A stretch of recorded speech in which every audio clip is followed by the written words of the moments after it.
Dear students, आज हम BSc third year में एलएस युग्मन के बारे में पढ़ने जा रहे हैं।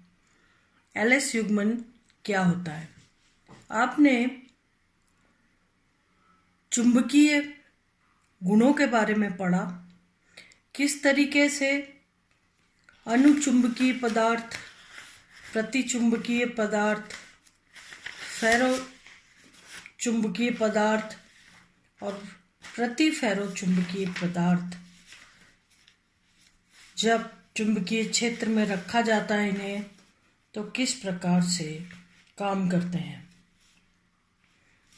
जिसमें आपने पढ़ा कि जब प्रतिचुंबकीय पदार्थों को मैग्नेटिक फील्ड में या चुंबकीय क्षेत्र में रखा जाता है तो जो उनमें चुंबकत्व उत्पन्न होता है वो क्षेत्र के विरोध में होता है और इसीलिए डायमैग्नेटिक सब्सटेंस या जो प्रतिचुंबकीय पदार्थ हैं वो चुंबकीय क्षेत्र को रिपेल करते हैं, प्रतिकर्षित करते हैं और चुंबकीय बल रेखाओं को अपने से होकर गुजरने में कोशिश ये होती है कि वो उसमें से होकर न गुजरे, यानी गुजरने नहीं देते। जबकि अनुचुंबकीय पदार्थ में जब चुंबकत्व उत्पन्न होता है चुंबकीय क्षेत्र में रखने पर, तो वो अपने आप को इस प्रकार से अलाइन करते हैं, इस प्रकार से संरूपित करते हैं कि अधिकतम बल रेखाएं उनमें से होकर गुजरें और एक उनमें चुंबकत्व उत्पन्न हो जाता है जो क्षेत्र को हटाने के साथ ही खत्म हो जाता है। इसी प्रकार से आपने फेरोमैग्नेटिज्म पदार्थों के लिए पढ़ा था कि फेरोमैग्नेटिक पदार्थ अपने से होके अधिकतम बल रेखाओं को गुजरने देते हैं, साथ ही जो भी पैरामैग्नेटिक अयुग्मित इलेक्ट्रॉन्स हैं सभी के सभी एक ही डायरेक्शन में अलाइन हो जाते हैं, एक ही डायरेक्शन में संरूपित हो जाते हैं और इस प्रकार से एक परमानेंट चुंबकत्व उनमें डेवलप हो जाता है। आज उसके आगे हम पढ़ रहे हैं एलएस युग्मन। एलएस युग्मन में आप जानते हैं कि प्रतिचुंबकीय पदार्थ का चुंबकत्व जो है या चुंबकीय आघूर्ण का मान 0 होता है, परंतु बाहरी चुंबकीय क्षेत्र की उपस्थिति में कुछ ना कुछ मात्रा में उनमें चुंबकीय आघूर्ण प्रेरित हो जाता है और चूंकि वो डायमैग्नेटिक सब्सटेंसेस हैं, प्रतिचुंबकीय पदार्थ हैं, तो क्षेत्र का विरोध करते हैं या क्षेत्र के विपरीत दिशा में चुंबकत्व काम करता है। जब अयुग्मित इलेक्ट्रॉन की उपस्थिति में चुंबकीय आघूर्ण के मान परिकलित किए जाते हैं तो इनमें अनुचुंबकत्व के साथ प्रतिचुंबकत्व भी योगदान होता है। आप जानते हैं कि जो अनुचुंबकत्व है अयुग्मित इलेक्ट्रॉन के कारण उत्पन्न होता है, जबकि जो लास्ट ऑर्बिट होते हैं उसमें अयुग्मित इलेक्ट्रॉन होते हैं, जबकि उसके अंदर के जो ऑर्बिट्स होते हैं, अंदर के जो शेल होते हैं उनमें अयुग्मित इलेक्ट्रॉन नहीं होते बल्कि सारे के सारे युग्मित इलेक्ट्रॉन होते हैं और डायमैग्नेटिज्म उत्पन्न करते हैं। जबकि लास्ट ऑर्बिट में जो अयुग्मित इलेक्ट्रॉन है ये पैरामैग्नेटिज्म उत्पन्न करते हैं। तो पैरामैग्नेटिज्म के साथ साथ डायमैग्नेटिज्म का भी योगदान होता है कुल चुंबकीय आघूर्ण में। तो हमेशा ही प्रतिचुंबकत्व का मान या डायमैग्नेटिज्म का मान जो है उसे 0 नहीं माना जाता, कभी कभी कतई नगण्य न होकर कुछ ना कुछ मान होता है। तो क्या होता है कि हालांकि ये जो डायमैग्नेटिज्म का मान है वो बहुत कम होता है, लेकिन उसको हमेशा नगण्य नहीं माना जा सकता और यही कारण है कि इसके कारण एक संशोधन गुणांक या करेक्शन फैक्टर की आवश्यकता होती है, जो कि पास्कल्स कांस्टेंट कहलाता है। तो कई प्रतिचुंबकीय पदार्थों की चुंबकीय प्रवृत्ति यानी डायमैग्नेटिक सब्सटेंसेस की जो मैग्नेटिक ससेप्टिबिलिटी होती है, उसको उसके डायमैग्नेटिज्म को भी काउंट करते हुए या पास्कल्स कांस्टेंट को लगा करके संशोधित करके और तब निकाला जाता है उसका अनुचुंबकत्व। तो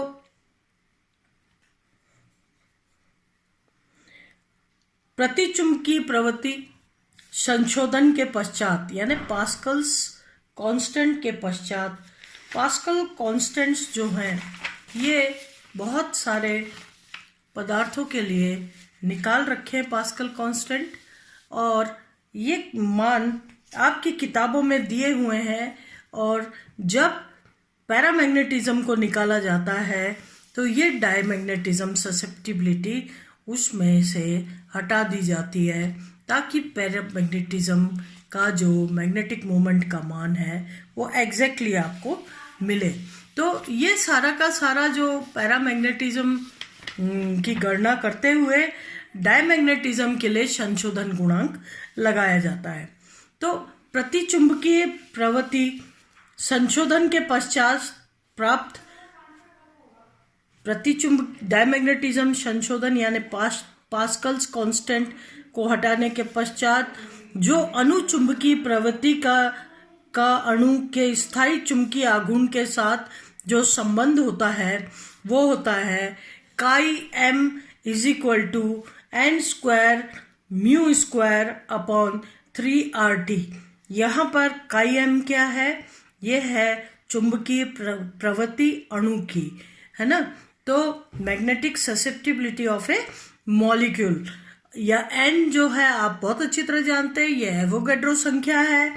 R आदर्श गैस स्थिरांक या real gas constant. T absolute temperature या परम ताप यहाँ पर है। और म्यू = अब यहाँ से अगर हम चाहें कि म्यू का मान निकालें तो म्यू = क्या आ जाएगा? RT 3RT, काई m ऊपर चला जाएगा और n2 नीचे, n² नीचे आ जाएगा। तो म्यू = क्या हो गया? चूंकि म्यू स्क्वायर है इसीलिए रूट हो गया ये, या टू द पावर हाफ कर दे हम, एक ही बात है। तो n व r का मान रखने पर n और r दोनों ही कांस्टेंट है। n एवोगैड्रो संख्या जो कि एक अणु के लिए स्थिर रहती है, या एवोगैड्रो संख्या एक कांस्टेंट है, ये कहना ज़्यादा उचित होगा। तो अगर n और r का मान रख दें तो म्यू = 2.84 काई m t √ है पूरा, या टू द पावर हाफ कर दीजिए आप।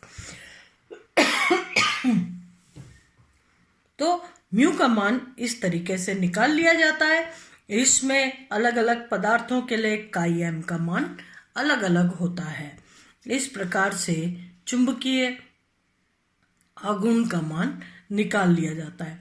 अब आप जानते हैं कि जब भी हम चक्रण चुंबकीय आघूर्ण, कक्षीय चुंबकीय आघूर्ण की बात करें, आप जानते हैं कि इलेक्ट्रॉन एक कक्षक में घूमने के साथ साथ अपने अक्ष पर भी घूमता रहता है, और इलेक्ट्रॉन के अपने कक्ष पर घूमने के कारण चक्रण चुंबकीय आघूर्ण का मान उत्पन्न होता है। और इसी तरीके से इलेक्ट्रॉन के किसी कक्षक में घूमने के कारण, रोटेट करने के कारण कक्षीय चुंबकीय आघूर्ण का मान उत्पन्न होता है। तो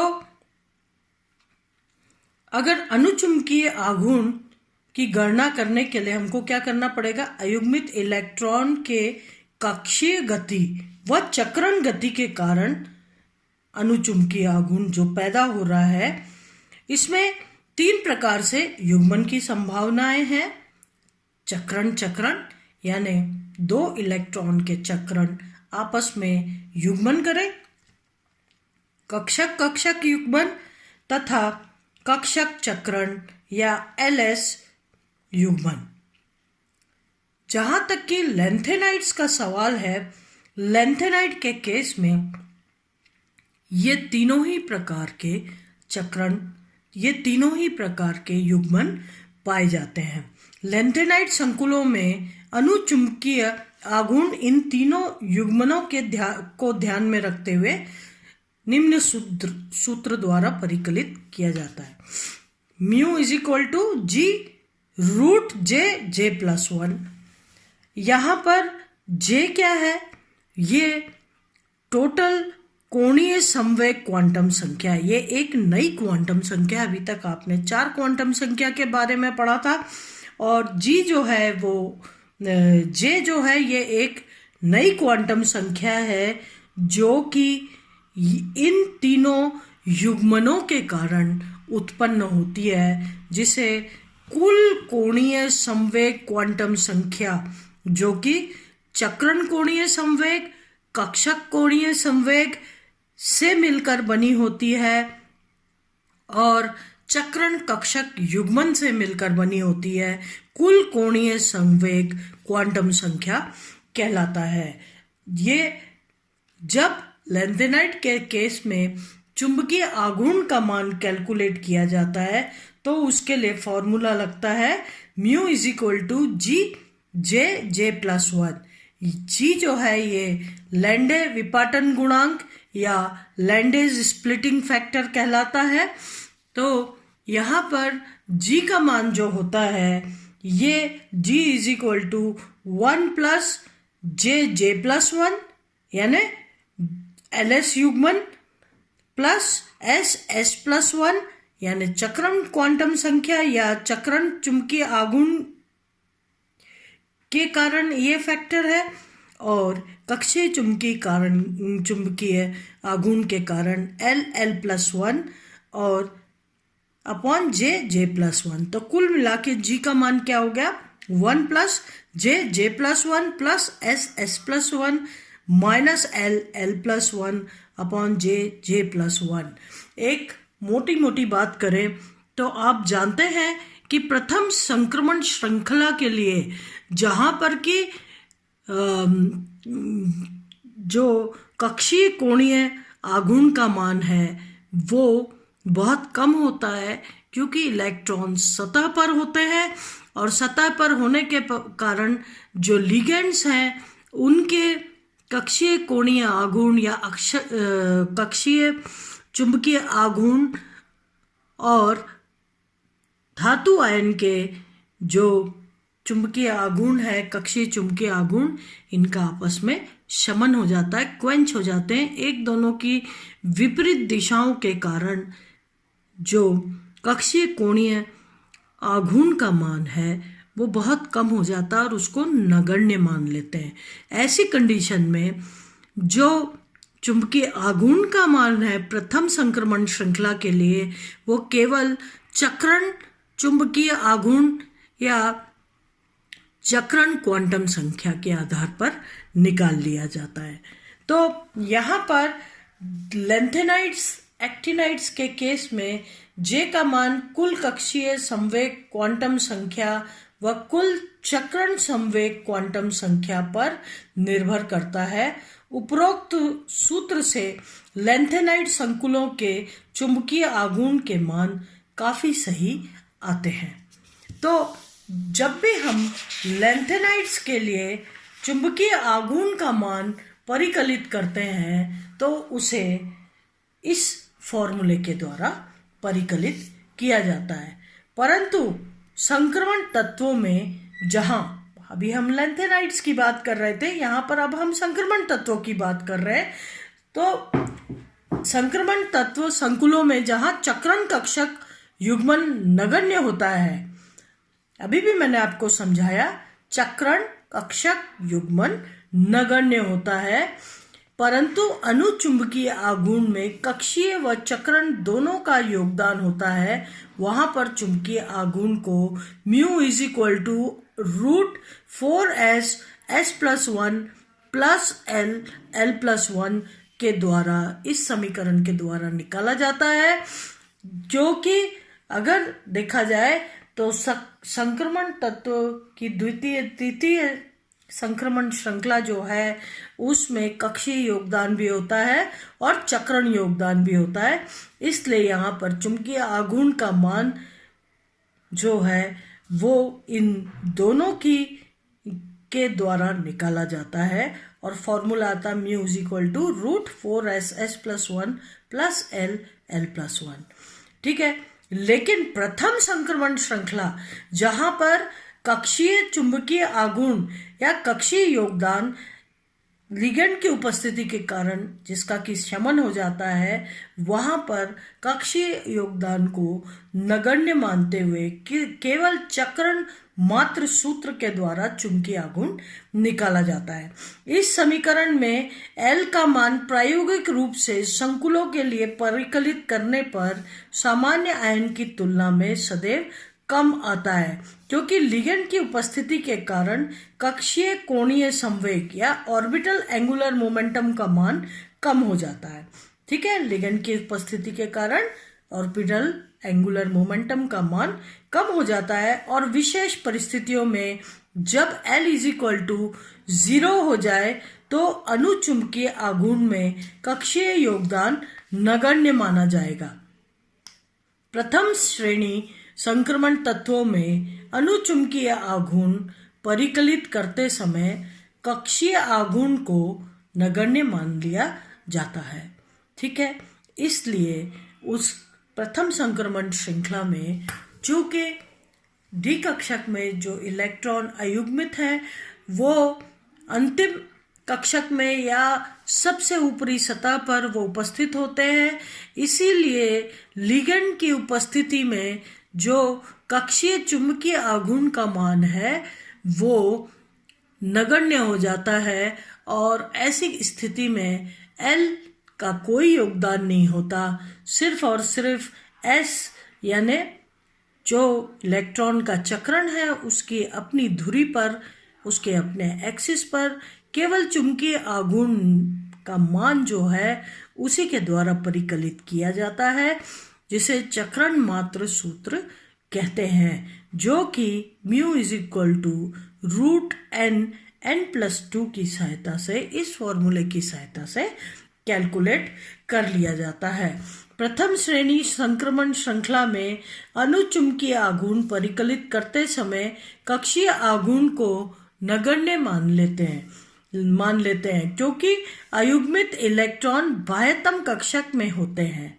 ये आप समझ रहे हैं, इलेक्ट्रॉन बाह्यतम कक्षक में होते हैं और लिगेंड क्षेत्र की प्रबलता के कारण इलेक्ट्रॉन की गति में व्यवधान होता है, अतः कक्षीय योगदान का शमन या क्वेंचिंग हो जाती है, इसीलिए कक्षीय योगदान को नगण्य मान लिया जाता है और ऐसी स्थिति में अनुचुंबकीय आघूर्ण का मान चक्रण मात्र सूत्र से परिकलित कर दिया जाता है। आप चक्रण मात्र सूत्र पहले भी पढ़ चुके हैं, mu is equal to √n+2। ये फॉर्मूला होता है चक्रण मात्र सूत्र का, और जिससे प्रथम संक्रमण श्रृंखला तत्वों के या श्रृंखला तत्वों के जो संकुल होते हैं उनके चुंबकीय आघूर्ण का मान परिकलित कर लिया जाता है। अभी के लिए इतना ही, और आगे हम नेक्स्ट लेक्चर में पढ़ेंगे। मैं डॉक्टर पूर्णिमा दीक्षित आपको 3rd ईयर पढ़ा रही हूँ। धन्यवाद।